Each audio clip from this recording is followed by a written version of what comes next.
Assalamualaikum warahmatullahi wabarakatuh. Apa kabar semuanya? Semoga selalu sehat, dilancarkan rezekinya, dimudahkan segala urusannya ya. Amin. Nah, di video kali ini saya akan berbagi informasi yaitu terkait jadwal pencairan bantuan PKH tahap 2 maupun BPNT tahap 2 tahun 2025. Kapan PKH dan BPNT mulai dicairkan kembali. Jadi simak jadwal dan tahapan-tahapan pencairannya ya. Maka dari itu simak terus videonya sampai selesai agar supaya tidak ketinggalan informasinya. Nah, program Keluarga Harapan atau PKH merupakan salah satu program unggulan pemerintah Indonesia yang bertujuan untuk mengurangi angka kemiskinan melalui bantuan sosial. Nah, untuk pencairan tahap pertama ini berlangsung sejak bulan Februari dan berlanjut hingga bulan Maret tahun 2025. Karena masih banyak para KPM yang belum cair bantuannya. Hal ini tentu memberikan harapan bagi banyak keluarga penerima manfaat KPM ya, yang menantikan bantuan ini untuk memenuhi kebutuhan sehari-hari. Pencairan dana PKH dan BPNT dilakukan secara bertahap. Dana yang telah dicairkan akan masuk ke rekening Kartu Keluarga Sejahtera atau KKS. Adapun KPM PKH BPNT yang dicairkan melalui kantor pos Indonesia.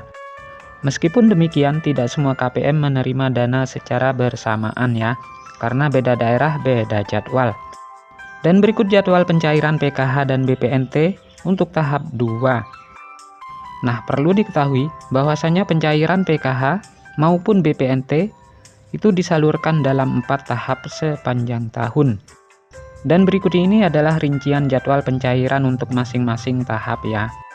Untuk tahap yang pertama itu sudah mulai dicairkan dan hampir merata ya hingga sampai saat ini. Walaupun masih banyak para KPM yang masih belum cair bantuannya.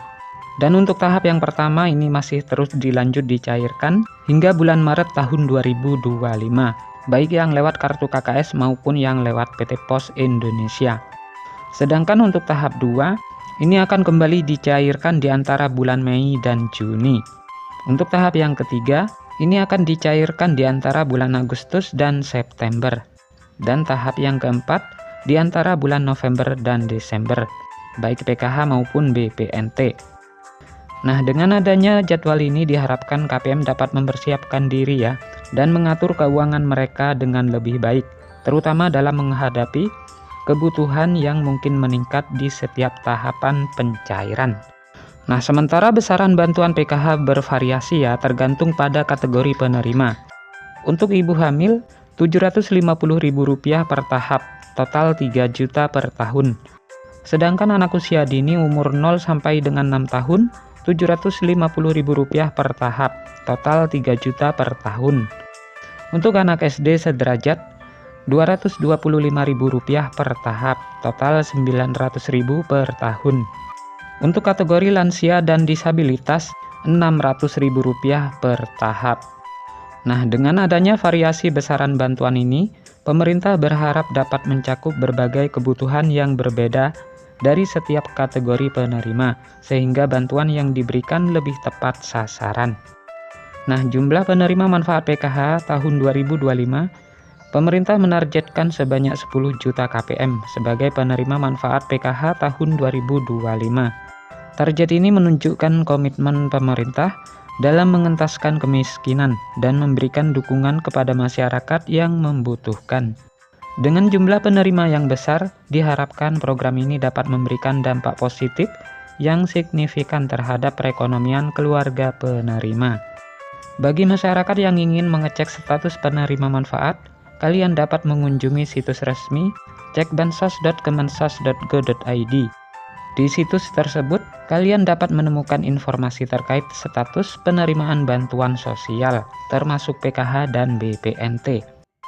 Nah, untuk mendapatkan informasi terbaru dan paling akurat, selalu pantau terus informasi resmi dari Kementerian Sosial. Dengan mengikuti perkembangan terbaru, KPM dapat lebih siap dalam memanfaatkan bantuan yang diberikan. Dengan adanya bantuan ini diharapkan dapat meringankan beban ekonomi dan membantu keluarga dalam memenuhi kebutuhan dasar para KPM. Nah, jadi itulah informasi yang dapat saya sampaikan, semoga bermanfaat. Sampai ketemu di informasi-informasi selanjutnya. Assalamualaikum warahmatullahi wabarakatuh.